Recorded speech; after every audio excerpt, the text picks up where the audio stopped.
میرا بھائی گزارش یہ ہے کہ اب لڑائی جھگڑے کا تو ہمارے پاس کوئی حل نہیں ہے،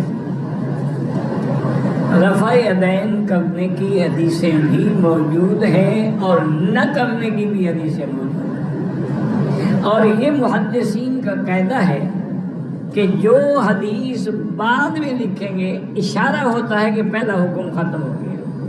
تو امام ترمذی نے جہاں رفع یدین کا باب باندھا ہے اس کے فوراً بعد باب باندھا ہے رفع یدین نہ کرنے کا، اور حضرت حدیث پیش کی ہے عبداللہ بن مسعود کی۔ تو اس کا مطلب یہی ہوا کہ وہ پہلے باب، آپ دنیا کی کسی حدیث میں ہمیں دکھا دیں کہ رفع یدین نہ کرنے کا باب پہلے ہو اور کرنے کا بعد میں ہو، جب نہ کرنے والا بعد میں ہوئی آخری بات۔ اب جیسے حضور پہلے مسجد اقصیٰ کی طرف نماز پڑھتے تھے، لیکن بعد میں حکم آ گیا کہ کعبہ آپ کا یہ ہے، تو پہلا حکم ختم ہو گیا۔ رفع الیدین کی حدیثیں جو صحابہ روایت کر رہے ہیں نا بخاری مسلم میں، ان میں کئی صحابہ ہیں جو حضور علیہ السلام کی وفات سے 1.5-2 سال پہلے مسلمان ہوئے، فتح مکہ کے بعد۔ وائل بن حجر، مالک بن حویرث، یہ جو بخاری کی حدیث ہے، نماز اس طرح پڑھو جس طرح مجھے نماز پڑھتے ہوئے دیکھتے ہو، اس حدیث کے راوی ہیں مالک بن حویرث، اور یہ غزوہ تبوک کے موقع پہ مسلمان ہوئے ہیں۔ غزوہ تبوک تو چند مہینے پہلے ہوئی ہے حضور کی ڈیتھ سے، اور بخاری مسلم میں مالک بن حویرث کی حدیثیں ہیں کہ وہ تابعین کو جب ملنے آتے تھے تو نماز کا طریقہ رفع الیدین کے ساتھ سکھاتے تھے۔ عبداللہ بن عمر رفع یدین کرتے تھے، عبداللہ بن مسعود نہیں کرتے تھے۔ حضرت معاویہ رضی اللہ عنہ 1 وتر پڑھتے تھے، عبداللہ بن عباس 3 وتر پڑھتے تھے۔ یہ سب صحابہ کے کام ہیں۔ آپ نے کبھی اونچی آمین بھی کہی ہے، کبھی آہستہ آمین بھی کہی، تو ہم اس پر آپس میں نفرتوں کا شکار نہ ہوں۔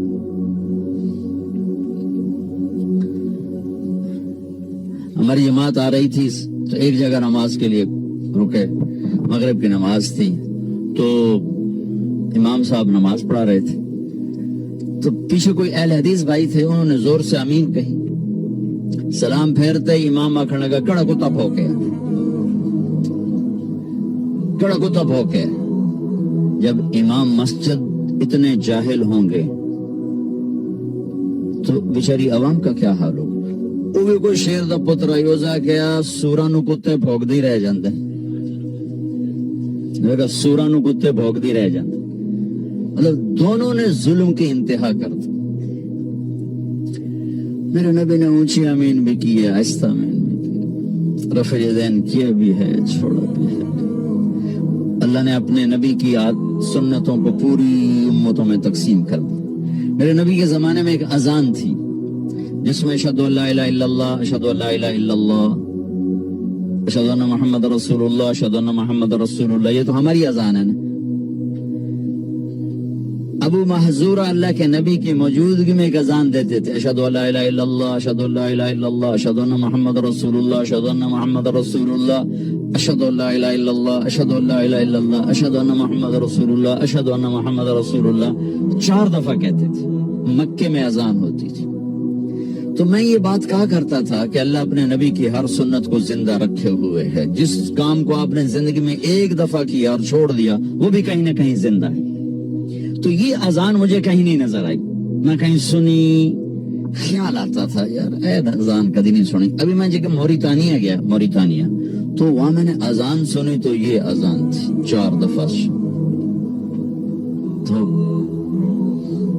چونکہ فجر کا وقت تھا تو کبھی کبھی حرم شریف میں بھی تہجد کی نماز میں یہ اذان ہوتی ہے، میں نے سمجھا شاید یہ وہی تہجد والا قصہ ہے، لیکن جب ظہر کی اذان بھی ویسی ہوئی، عصر کی بھی ہوئی، مغرب کی بھی، پھر میں نے پوچھا، میں کہا یار اے تھوڑی اذان کیویں ایویں ہی ہے سارا سال ہے؟ انہوں نے کہا ہم یہی اذان دیتے ہیں۔ میں نے کہا واہ میرے مالک، آج میری بات پر تو نے مہر لگا دی کہ میں یہ کہا کرتا تھا کہ اللہ نے اپنے نبی کی ہر ادا کو زندہ رکھنا ہے، کوئی کہیں پر زندہ ہے، کوئی کہیں پر زندہ ہے، کوئی کہیں پر زندہ ہے، کوئی کہیں پر زندہ ہے۔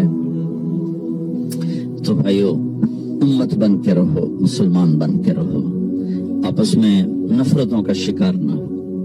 امت میں اختلاف تو صحابہ کے دور سے ہے، نبی کے دور سے ہے۔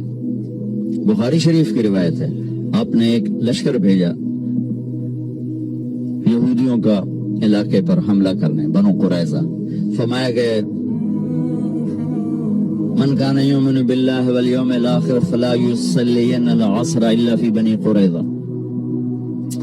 کہ جو اللہ اور آخرت پر ایمان رکھتا ہے وہ عصر کی نماز بنو قریظہ کے علاقے میں جا کے پڑھے، اور نماز کا وقت پہلے ہی داخل ہو چکا تھا اور ان کو روانہ کیا۔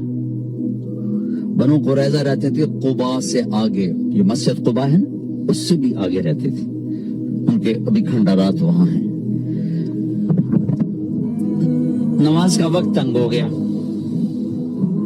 تو صحابہ نے تو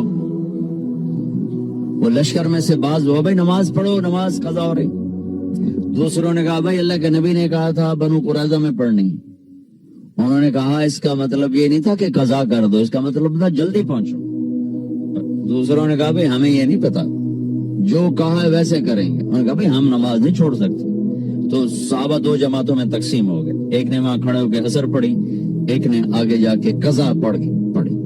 اگلے دن اللہ کے نبی تشریف لے گئے۔ اب دیکھو دو بالکل اپوزٹ سمت ہیں، یا یہ غلط ہے یا یہ غلط، یا ٹھیک ہے یا یہ ٹھیک ہے۔ تو دونوں نے اپنا معاملہ پیش کیا، اب خاموش رہے۔ خاموش رہنے نبی کے خاموش رہنے کا مطلب تصدیق ہوتا ہے کہ تم نے بھی ٹھیک کیا ہے، تم نے بھی ٹھیک کیا۔ تو ہمیں سینہ کھلا رکھے۔ تو بھائیو آپ سے گزارش ہے اچھے اخلاق کے ساتھ یہاں زندگی گزارو، اور مسلمان بن کے رہو، امتی بن کے رہو، امتی بن کے رہو، فرقہ واریت کا شکار نہ ہو، تعصب کا شکار نہ ہو، نفرتوں کا شکار نہ بنو، مسلم بن کے رہو۔ هو سماکم المسلمین من قبل، اللہ نے ہمیں قرآن میں کہا کہ میں نے تمہارا نام مسلمان رکھا ہے، اپنے آپ کو مسلمان بنا کے رکھو۔ پوری دنیا پھرا ہوں، جو فرقہ واریت کی آگ پاکستان میں ہے کہیں نہیں دیکھی۔ وہ ہندوستان اس کے ساتھ مطلب ایک ہی ٹکڑا ہے، بنگلہ دیش میں بھی اتنے، لیکن ہندوستان پاکستان میں نفرت کی انتہا ہے۔ آپ لوگوں کی روٹس چونکہ وہیں سے ہیں، تو میں آپ کے سامنے ہاتھ جوڑتا ہوں کہ بطور مسلم زندگی گزارو، بس سب کو گلے سے لگانا۔ میں نے اپنی مسجد کے امام کو نماز کا سچ پیپر دیا تھا، وہ کہتے ہیں حدیث ضرور موجود ہے لیکن منسوخ ہو گئی ہیں۔ ان کو بتائیں کہ یہ ابھی تک سعودیہ والوں کو تو نہیں پتا چلا منسوخ ہوئی ہیں، آپ لوگوں کو اتنی دور پتا چل گیا تو بتائیں کہاں منسوخ ہوئی ہیں۔ رفع الیدین کی حدیثیں جو صحابہ روایت کر رہے ہیں نا بخاری مسلم میں، ان میں کئی صحابہ ہیں جو حضور علیہ السلام کی وفات سے 1.5-2 سال پہلے مسلمان ہوئے۔ فتح مکہ کے بعد وائل بن حجر، مالک بن حویرث، یہ جو بخاری کی حدیث ہے نماز اس طرح پڑھو جس طرح مجھے نماز پڑھتے ہوئے دیکھتے ہو، اس حدیث کے راوی ہے مالک بن حویرث، اور یہ غزوہ تبوک کے موقع پہ مسلمان ہوئے ہیں۔ غزوہ تبوک تو چند مہینے پہلے ہوئی ہے حضور کی ڈیتھ سے، اور بخاری مسلم میں مالک بن حویرث کی حدیثیں ہیں کہ وہ تابعین کو جب ملنے آتے تھے تو نماز کا طریقہ رفع الیدین کے ساتھ سکھاتے تھے۔ تو حضور علیہ السلام پوری زندگی رفع الیدین سے نماز پڑھتے رہے، آخری 1 گھنٹے میں چھوڑ دیا، کہانیاں کروا رہے۔ اور انہوں نے کتابوں میں لکھا ہے جی مکے میں ہوتا تھا، مدینے میں نہیں ہوتا تھا۔ ان کو یہ پتہ ہی نہیں کہ فتح مکہ کے بعد جو کلمہ پڑھ کے مسلمان ہو رہے ہیں نا، انہوں نے حضور کی نماز کا طریقہ بخاری مسلم میں روایت کیا وائل بن حجر نے، اور وہ رفع الیدین کے ساتھ ہے۔ اس میں میری ڈیٹیل ویڈیوز ہیں، دیکھ۔ امام شافعی اور امام اعظم ابو حنیفہ علیہ الرحمہ فقہ میں اختلاف رکھتے تھے۔ امام شافعی رفع الیدین کے قائل تھے، امام اعظم حنیفہ کہتے تھے کہ رفع الیدین منسوخ ہو گیا ہے اور حضور علیہ السلام کا آخری عمر کا عمل ناسخ ہے پہلی عمر کے عمل کا، تو لہٰذا یہ درست نہیں ہے۔ لیکن امام شافعی کہتے تھے میرے پاس یہ دلائل ہیں۔ خیر امام شافعی اپنے شاگردوں کے ہمراہ امام اعظم ابو حنیفہ کے مزار پہ آئے، تو وہاں جب نماز کا وقت ہوا تو امام شافعی نے نماز پڑھی تو رفع الیدین نہیں کیا۔ تو شاگردوں نے بعد میں سوال کیا کہ حضرت رفع الیدین نہیں کیا، فرمایا اتنے بڑے امام کے سامنے مجھے اپنی تحقیق پہ عمل کرتے شرم آتی ہے۔ یہ ہمارے بزرگوں کا طریق تھا، یہ ان کے اندر توسع تھا، ان کا ظرف اتنا بڑا ہوتا تھا۔ ہم چھوٹے چھوٹے ظرف کے لوگ ہیں، بہت چھوٹے، پست قامت، لہٰذا ہمیں بس تفریق کی بدکاری ہی کرنی ہے۔ ہم سمجھتے ہیں شاید اس سے ہم اپنے قد کو بڑھا سکیں۔ رفع یدین کے بارے میں پوچھا ہے کہ کیا حکم شرع ہے۔ رفع یدین کا مطلب ویسے رفع یدین دونوں ہاتھوں کو اٹھانا، تو یہ صرف ہمارے فقہ حنفی میں جب تکبیر تحریمہ ہوتی ہے پہلے جو تکبیر لگاتے ہیں اس میں کانوں تک ہاتھ اٹھاتے ہیں، یا دعائے قنوت پڑھنے کے لیے تکبیر لگائی جاتی ہے، یا جو مطلب عیدین کی نمازیں ہیں اس میں تکبیریں ہوتی ہیں تو رفع یدین کرتے ہیں۔ باقی یہ حدیثیں ضرور ثابت ہیں کہ ابتدا میں نبی کریم صلی اللہ علیہ وسلم رفع یدین فرماتے رہے ہیں، یعنی جیسے قیام کے بعد رکوع میں گئے، رکوع سے اٹھے تو پھر آپ نے دونوں ہاتھ اٹھائے، پھر آپ سجدے کے اندر گئے ہیں۔ تو جیسے امام شافعی کے پیروکار ایسا ہی کرتے ہیں، لیکن ہمارے احناف کے نزدیک یہ حدیثیں منسوخ ہو چکے ہیں۔ حضرت عبداللہ بن مسعود رضی اللہ تعالیٰ عنہ یہ اکثر نبی کریم صلی اللہ علیہ وسلم کے آخری عمر مبارکہ کے اعمال اختیار کرتے ہیں، اور ان کی روایات سے ثابت ہے کہ سرکار نے آخری عمر میں رفع یدین کو ترک کر دیا تھا۔ اور امام اعظم ابو حنیفہ رضی اللہ تعالیٰ عنہ فقہی معاملے میں عبداللہ بن مسعود رضی اللہ تعالیٰ عنہ کی حدیثوں پر عامل ہے، لہٰذا ہم رفع یدین نہیں کریں گے۔ لیکن اگر کوئی کرتا ہے رفع یدین تو ٹھیک ہے، آپ اس پہ طنز نہ کریں، وہ اپنی دلیل سے کر رہا ہے، لیکن مسئلہ یہ جو نہیں کر رہا اس کو برا بھلا کہنا۔ رفع یدین زیادہ سے زیادہ سنت کریمہ، یہ کوئی فرض یا واجب نہیں ہے۔ اگر کسی کے نزدیک سنت ہے ابھی تک وہ کر رہا ہے تو اس کو کرنے دیں، جس کے نزدیک یہ منسوخ ہو چکا ہے وہ فقہا کے قول پر عمل کر رہا ہے، اسے زد و کوب کرنا، اسے برا بھلا کہنا، یہ کوئی جھگڑے کے مسائل نہیں ہونے چاہیے۔ آپ اپنے فقہ پر عمل کریں، دوسرے کو اپنے فقہ پر عمل کرنے دیں۔ اس قسم کے جھگڑوں میں پڑھ کر آپس میں اپنی طاقت کو کمزور کرنا، نفرتیں پیدا کرنا، اپنی نسلوں کے اندر نفرتیں چھوڑ کے چلے جانا، یہ غیر مناسب چیز ہے۔ یہ فروعی اختلافات ہیں، کوئی اصولی اختلافات نہیں ہوتے، یعنی کفر اور اسلام کی جنگ نہیں ہے، یہ مستحب اور غیر مستحب، سنت اور غیر سنت کا مسئلہ ہے۔ ان میں نرمی اور آسانی ہے، جو جس امام کو فالو کرتا ہے وہ اس کے مطابق عمل کرے، دوسرے کو اس پہ طنز کرنے یا اس پہ تنقید کرنے کا حق حاصل نہیں ہوتا ہے۔ رفع یدین کے بغیر نماز قبول ہوگی؟ اللہ کو پتہ ہے جی، یعنی آپ کہہ رہے ہیں پہلا رفع الیدین بھی چھوڑ دیا جائے تو نماز قبول ہوگی کہ نہیں ہوگی؟ یہ انفیوں سے جا کے پوچھیں گے اگر کوئی پہلا رفع الیدین کرتا ہے نہیں کرتا نماز قبول ہوگی کہ نہیں ہوگی، تو وہ کہیں گے نہیں وہ سنت ہے، تو بھئی باقی والے بھی سنت ہے۔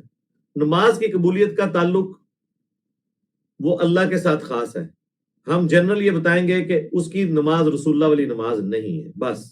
حذیفہ ابن یمان کے بارے میں صحیح بخاری میں آتا ہے نا، انہوں نے ایک شخص کو دیکھا وہ نماز کے رکوع اور سجدے صحیح نہیں کر رہا تھا، تو انہوں نے کہا تو اگر اسی طرح نماز پڑھتے ہوئے مر گیا تو نبی صلی اللہ علیہ وآلہ وسلم کی سنت پہ نہیں مرے گا، تو اس طریقے پہ نہیں مرے گا جو اللہ نے محمد صلی اللہ علیہ وآلہ وسلم کو دے کر بھیجا تھا۔ تو میں بھی وہی جواب دوں گا کہ جو بغیر رفع الیدین کے نماز پڑھتا ہے، رکوع میں جاتے وقت رکوع سے اٹھتے وقت رفع الیدین نہیں کرتا، وہ اس طریقے پہ نماز پڑھتا ہوا نہیں مرے گا جو اللہ تعالیٰ نے نبی الاسلام کو دیا اور بخاری مسلم کے ذریعے صحیح حدیث کے ذریعے ہم تک پہنچا۔